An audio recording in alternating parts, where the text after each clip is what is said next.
Hello everyone! Welcome back to my channel. This is your friend Yolanda Kitchenomics. So we have here a sample recipe of sweetened condensed milk bread. Yung ating recipe, top with cheese and butter with garlic. Yan ang ating recipe na napakasarap. Easy bread recipe, soft and fluffy. So let's get started. We need 2 cups bread flour sifted, 1 teaspoon of instant yeast, 1 egg,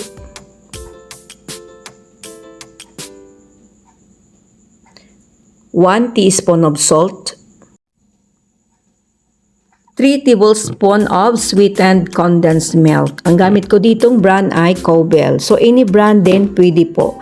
You can add more condensed milk if you want na mas matamis po ang inyong gagawin na condensed milk bread.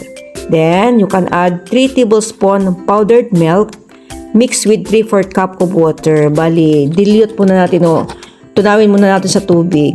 Then, ilagay na natin, i-set natin yung cycle ng ating electric mixer. Then, i-mix natin yung dry ingredients sa liquid ingredients. Then, add natin yung 2 tablespoons of butter or margarine. Set ang cycle hanggang sa manid natin or masahin ng ating electric mixer, at pwede rin pong gamitin natin ang ating mga kamay sa pagmasa ng ating gagawin na condensed milk bread. Yan, kaya lang po gumamit lang po ako nito para mapadali po natin ang paggawa ng ating condensed milk bread. Yan.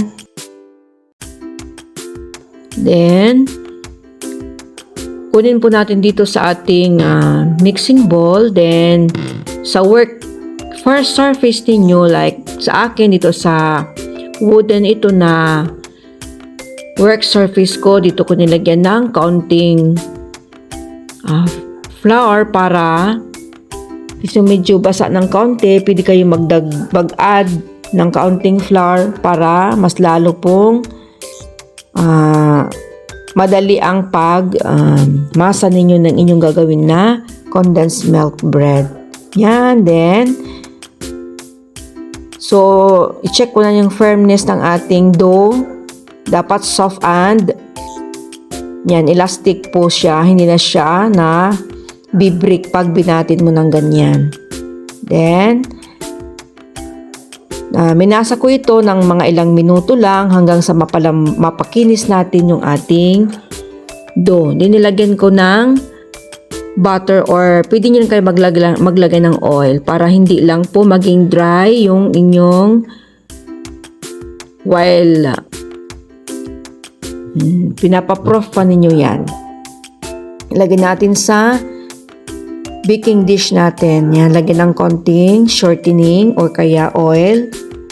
Then, i-divide natin siya mga hanggang 8 na bread. Yan.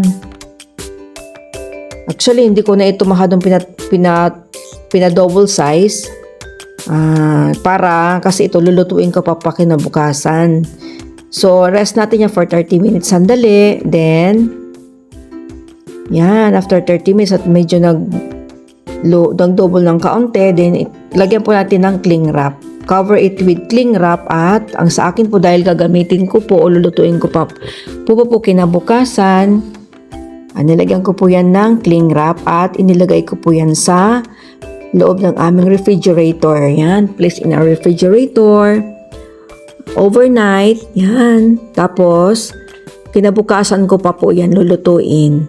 Yan. Then, kinabukasan after ng ilang oras, yan, morning na, mga 7 o'clock in the morning, luluto na natin itong ating condensed milk bread. Then, nag-prepare po ako ng isang itlog para yan pong ating gawing na egg wash. Yan, batihin po natin.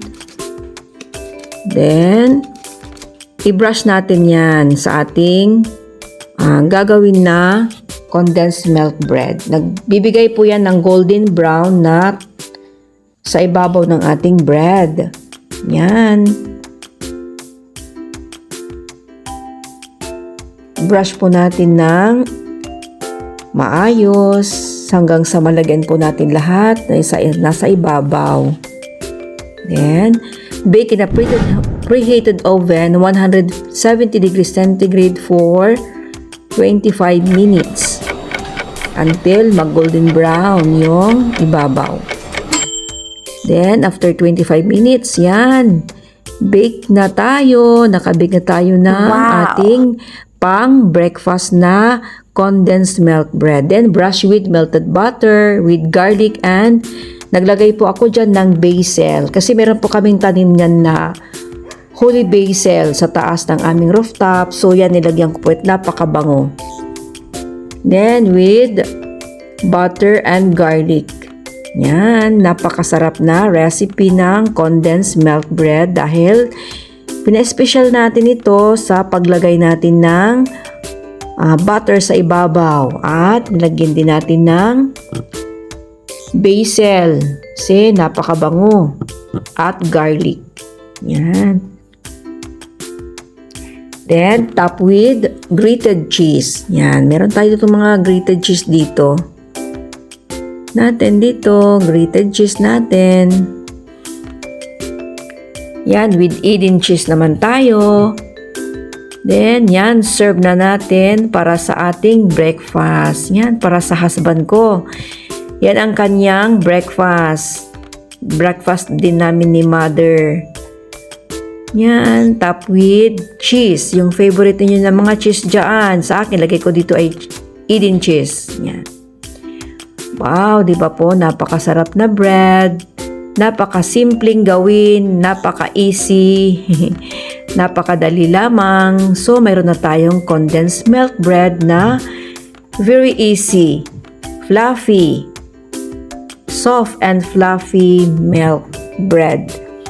Condensed milk lang po inilagay natin dito. Wala po tayong sugar. Yan, napakasarap na recipe ng bread. Yan, sa susunod po na gumawa kayo ng bread, try nyo po itong atong recipe na ito at sigurado po ako na magugustuhan ninyo itong inyong gagawin na bread. Next time po mag-bake kayo, try nyo po ang ating recipe ng condensed milk bread.